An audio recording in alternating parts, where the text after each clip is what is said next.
tayong bagong parts. Ulit na DID na front sprocket. 14T. Pero 15T in order ko eh. 14T dumating. Okay na rin yun. Tapos, urig na Honda na oil seal. Ayan. Para sa flange hub.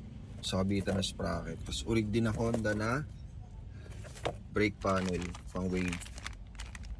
Actually, meron nang nakakabit na brake panel. Pang wave 125. Pero, yun yung brake panel na may stopper dito. Hindi ubre. Kaya ganito yung binili ko. Tapos stainless na +2 na tension bar. Pakita ko sa inyo pag nakabit ko na. Ayan o. So ito, umorder ako ng direct from Thailand ng shafting para sa rear brake. Ano to? Sabi stainless daw to. Tapos ito, yung spacer aluminum, stainless din daw to. Tapos bumili ako ng sprocket bolt o yung stud para mas matibay kumpara pagka direkta mong ilalagay yung bolt dito. Wait lang. Yan, dito. Kaysa gumamit ka ng rekta na bolt. At least ito, stud. Yan siya. So, kabit ko lang. Yan, pakita ko sa inyo yung tsura. Diba? Yung sinasabi sa'yo, diba? Ang linis. Naka-stud. Tapos, nut. So, ito, papalitan ko yan soon ng RK. RK na brand. Pati yung kadena. Kaya, abangan nyo, benta ko ng mura to. Kuha ko to ng 850 kasama yung kadena. Pero, benta ko sobrang mura. Abangan nyo. Yan siya. Diba? Ang linis tignan. Yung harap po. Ayan, nakakabit na. Urig na DID. 14 teeth. Ayan yung sinasabi ko.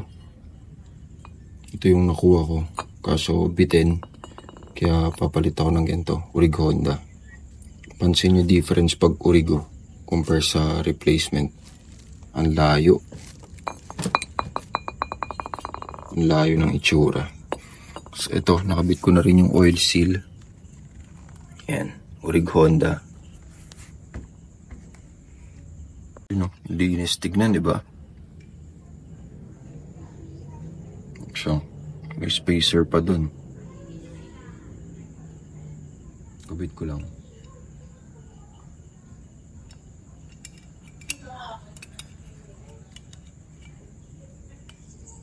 So, bumili na rin ako ng urig na Honda na bushing para dito. Ayan. Urig na Honda na rin binili ko. So, ayan, urig na Honda rin to. Subit ko lang. So, ayan, kung mapapansin nyo, halos kompleto na yung buong likod. Ayan, naitayo na natin. Ay, sorry, sinisipon. Ayan, diba? Sprocket. Tapos, axle. Yung CNC na flange hub. Rear shock. Mostly, mga bolts na lang to eh. Tapos yung signal lights. Ayan.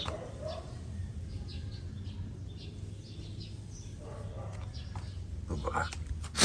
Ayan. Pininturahan ko na rin yung stock muffler. Ito, ipapolish ko na lang. Then, ayan o. Mga spacer. Spacer din. Lahat CNC. Brake arm. Yung rod. Brake rod. Ayan. +2 na stainless na tension bar. So, ano, pansin nyo. CNC din. Yan o, kahit yung sa likod o, diba? Detailed na detailed.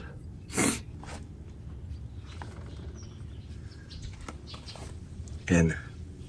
Tapos sa harap, ayan na. Naikabit ko na rin yung shock extension. Front shock, pang wave. Disc, hub, ayan o. Boomerang seat na rim. Ayan, nickel caliper. Brembo na floating disc. Tapos CNC na adapter, hub and mile. So, hinihintay ko na lang yung mga palaman dito para maisentro ko na to. Tsaka magawa ko na ng tamang lapad ng mga adapter. So almost done. Mga powder coat na lang. Tapos brake master. Tapos palit lever. Ayan na, di ba? Clean look lang. Tsaka hindi siya yung lowered na lowered para at least madali pa rin gamitin.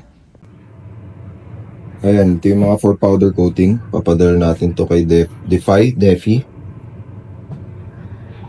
So papagawa lang natin siyang gloss black. Kasi tulad nito, yung mga kalakalawang pangit eh. So para medyo matibay-tibay kaysa Pilox. So ayan, padala ko lang. Popeng! Diba? Powder coat agad. So ito yung dun sa may headlight, tsaka yung shock cover. Ito yung sa may battery holder. Ito yung bracket para sa rectifier. Then front signal light, then rear signal light. Tapos ito yung holder nung sa emblem na Honda. Ayan. Kabit lang natin isa-isa. Then all goods na. Then ito, lilinisin ko na lang. So hindi naman siya basag or crack. Although mura naman yung brand new na ito na urig. Around 300 to 400 something lang. Ito ginagamit ko dyan pagka mga chrome, stainless, autosol. So try natin kung kaya panlinisin ng autosol. So yan, kahit pa paano nawala naman yung mga oxidation niya compare kanina, di ba?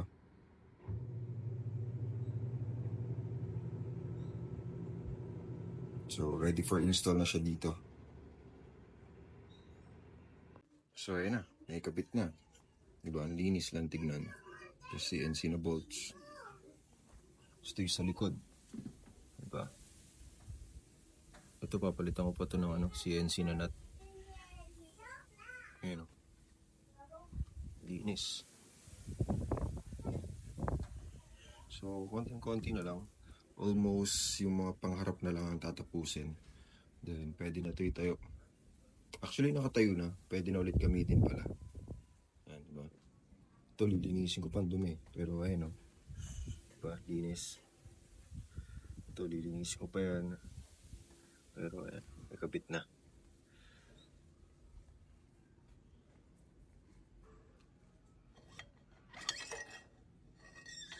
Hintay ko pa yung ulig na Honda na bushing para dito.